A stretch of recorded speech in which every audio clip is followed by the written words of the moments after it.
Hello students, welcome.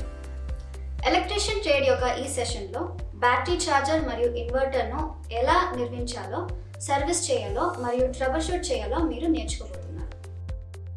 এই অনুশীলনের শেষে আপনি যা ব্যবহার করতে পারবেন: ইনভার্টারের ত্রুটিগুলো পরীক্ষা করা, মেরামত করে ইনভার্টার ঠিক করা, ব্যাটারি চার্জারের ত্রুটিগুলো শনাক্ত করা এবং সমাধান করা, ব্যাটারি এবং ইনভার্টার মেরামত এবং রক্ষণাবেক্ষণ করা। আসুন আমরা এখন ব্যাটারি চার্জার এবং ইনভার্টার রক্ষণাবেক্ষণ, সার্ভিসিং, সমস্যা সমাধানের জন্য প্রয়োজনীয় সরঞ্জাম এবং টুলসগুলো দেখি।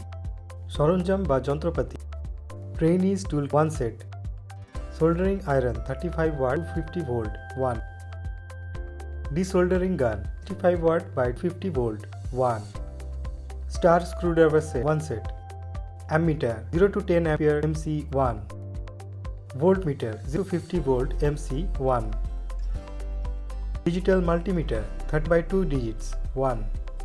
সরঞ্জাম বা যন্ত্রপাতি: auto transformer 0 to 270 volt 5 ampere 1, step down transformer 240/40 volt 1, charger transformer with centre tapping 6 volt 0 6 volt 500 milliampere 1, sealed maintenance free battery 6 volt by 120 ampere hour, relays double pole 3।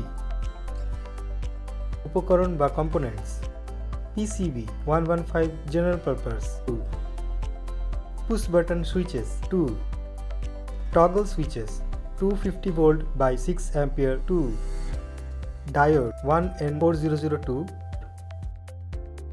diodes for bridge 1N1124, capacitors 250 microfarad by 12 volt 1, resistors ohm watt,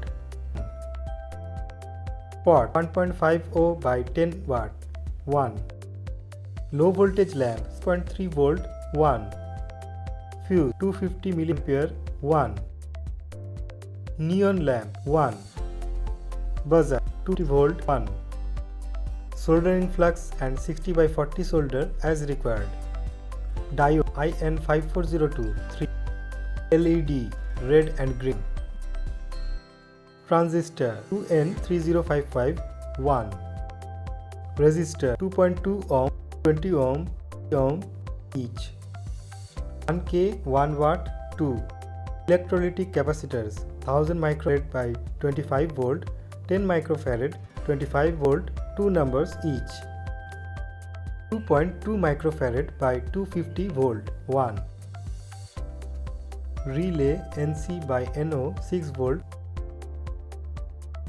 transformer 240 volt by 7.50 75 volt 2 ampere 1, inverter transformer iron core laminated SWG 25 turns primary and 36 SWG 280 turns secondary 1, 2.5 ampere 0.5 ampere each, SP switches toggle 6V2।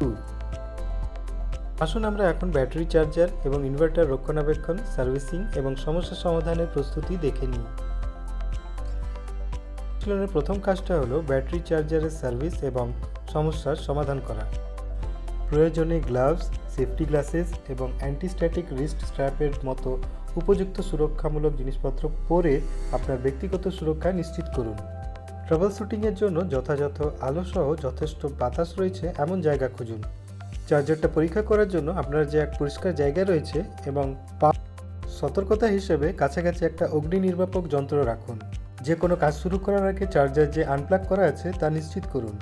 Chargers user ম্যানুয়ালের সাথে ভালোভাবে পরিচিত হন। এটা সেই নির্দিষ্ট মডেলের জন্য operation, সমস্যার সমাধান এবং সুরক্ষা সতর্কতা সম্পর্কে নির্দিষ্ট নির্দেশনা দেবে। এর কম্পোনেন্ট, ভোল্টেজ রেটিং এবং চার্জিং অ্যালগোরিদম সহ চার্জারটা কীভাবে কাজ করে তা ভালো করে জানুন।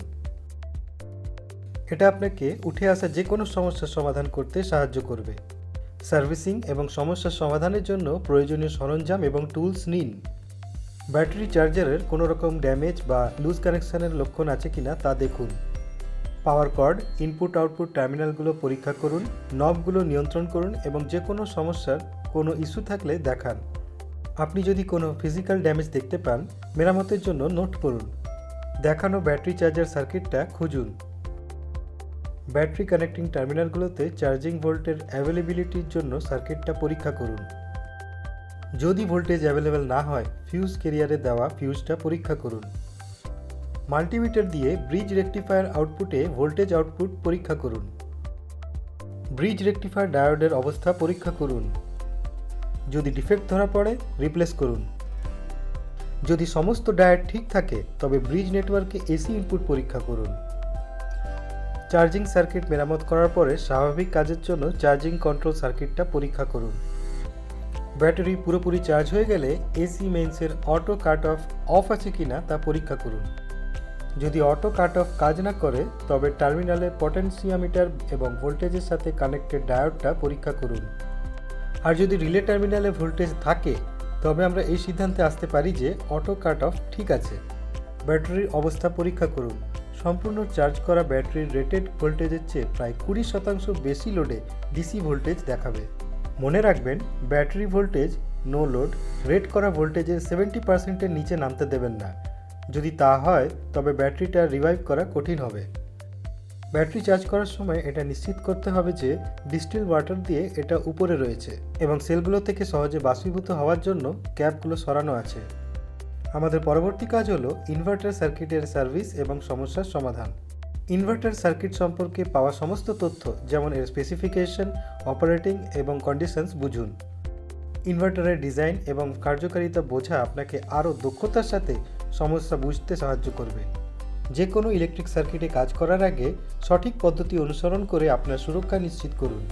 পাওয়ার সাপ্লাই যে ডিসকানেক্ট করা হয়েছে তা নিশ্চিত করুন এবং ইলেকট্রিক শক এড়াতে প্রয়োজনীয় সমস্ত সতর্কতা নিন। গ্লাভস, সুরক্ষা চশমা এবং ইনসুলেটেড টুলসের মতো উপযুক্ত ব্যক্তিগত সুরক্ষা সরঞ্জাম পিপিই ব্যবহার করুন। ইনভার্টার সার্কিট এবং এর কম্পোনেন্টগুলোকে ভালোভাবে পরীক্ষা করুন। ফিজিক্যাল ড্যামেজ, লুজ কানেকশন, পোড়া বা গলে যাওয়া কম্পোনেন্টগুলো বা বিবর্ণতার কোনো লক্ষণ আছে কিনা দেখুন। ক্যাপাসিটর, ডায়োড, ট্রানজিস্টর এবং যে কোনো অন্য গুরুত্বপূর্ণ কম্পোনেন্টগুলোকে ভালো করে দেখুন। ইনভার্টার সার্কিটটা খুঁজুন এবং অ্যাক্টিভ কম্পোনেন্টসগুলো শনাক্ত করুন। শর্ট সার্কিট এবং ওপেন সার্কিট পরীক্ষা করুন। ব্যাটারিটা খুলুন। এসি ভোল্টেজের সাথে কানেক্ট করুন এবং মেইন অন করে ইনভার্টার আউটপুট পরীক্ষা করুন। যদি কোনো আউটপুট না থাকে, তবে ইনভার্টার ট্রান্সফরমারের প্রাইমারি এবং সেকেন্ডারি ওয়াইন্ডিংগুলো ধারাবাহিকতা পরীক্ষা করুন। ট্রান্সফরমার ঠিক থাকলে ট্রানজিস্টর 2N3055 এবং বেস সাপ্লাই চেক করুন। রিলের এনসি দিয়ে দেওয়া ফিউজটা পরীক্ষা করুন এবং রিলের কন্ট্যাক্টগুলোর কন্ডিশন পরীক্ষা করুন। রেকটিফায়ার ডায়োড এবং ব্লিডার রেজিস্ট্যান্স কানেকশন পরীক্ষা করুন। মেইন ট্রান্সফরমার, প্রাইমারি এবং সেকেন্ডারি ওয়াইন্ডিংগুলো পরীক্ষা করুন। মেইন ফিউজ পরীক্ষা করুন। মেরামত শেষ হয়ে গেলে ব্যাটারি ছাড়াই আউটপুট ভোল্টেজ পরীক্ষা করুন। আউটপুট থাকলে চার্জ করা ব্যাটারিটা কানেক্ট করুন, এটাকে অপারেট করুন এবং এর কাজ নিশ্চিত করুন। పునరాలోచన. এখন আসুন আমরা ఈ టాపిక్లో మనం నేర్చుకున్నది ఇన్వర్టర్లో డిఫెక్ట్ని గుర్తించడం, రిపేరింగ్ చేయడం ద్వారా ఇన్వర్టర్ను సర్దించడం, బ్యాటరీ ఛార్జింగ్ని డిఫెక్ట్ని టెస్ట్ చేయడం మరియు గుర్తించడం, బ్యాటరీ మరియు ఇన్వర్టర్ని మెయింటైన్ మరియు రిపేర్ చేయడం. థ్యాంక్ యూ స్టూడెంట్స్, నెక్స్ట్ క్లాస్లో కలుద్దాం.